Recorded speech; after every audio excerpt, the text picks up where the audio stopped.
In 2013, Katie Williams and I co-directed Freeplay, which is an independent games festival. And we were particularly interested in championing and exposing the public to the narrative of independent games, the fringe of independent games.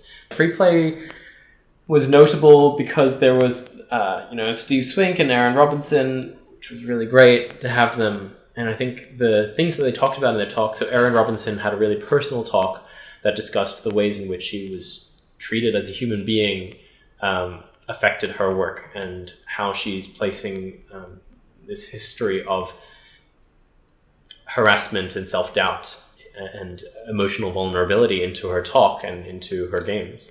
And I think that's exactly indicative of what we're excited by in Freeplay.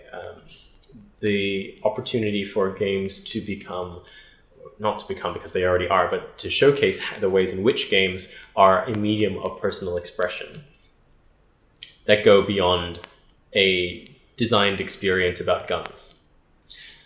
And I think a different example again of the ways in which Freeplay that year was phenomenal. Sam Crisp, under the pseudonym Steve Swift, and Marigold Bartlett delivered this incredible speech. The talk was called How to Destroy Everything, or Video Games Do Not Exist. This is a talk that discussed the vocabulary of games and the reason why we want to celebrate games. And the final point was really an exhortation that if we are going to celebrate the things that this medium does, then we also need to take responsibility for all the crap that it produces and all of the negative outcomes that it achieves.